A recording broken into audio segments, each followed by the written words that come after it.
Nii, ja nüüd vaatame Hobby Excellence seeriast 495 VFB-d, mis on olnud meil Eestis väga populaarne mudel juba mitmendat aastat.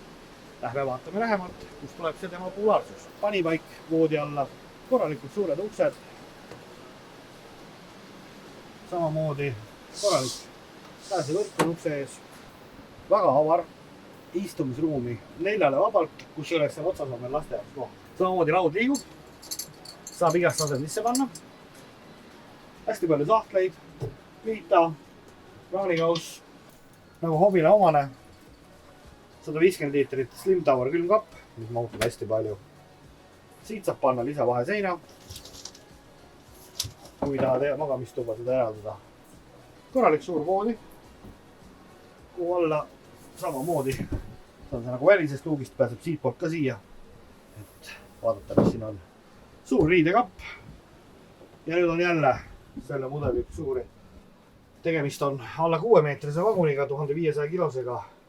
Aga hästi korralik, suur WC. Ja muidugi siin tagaotsas veel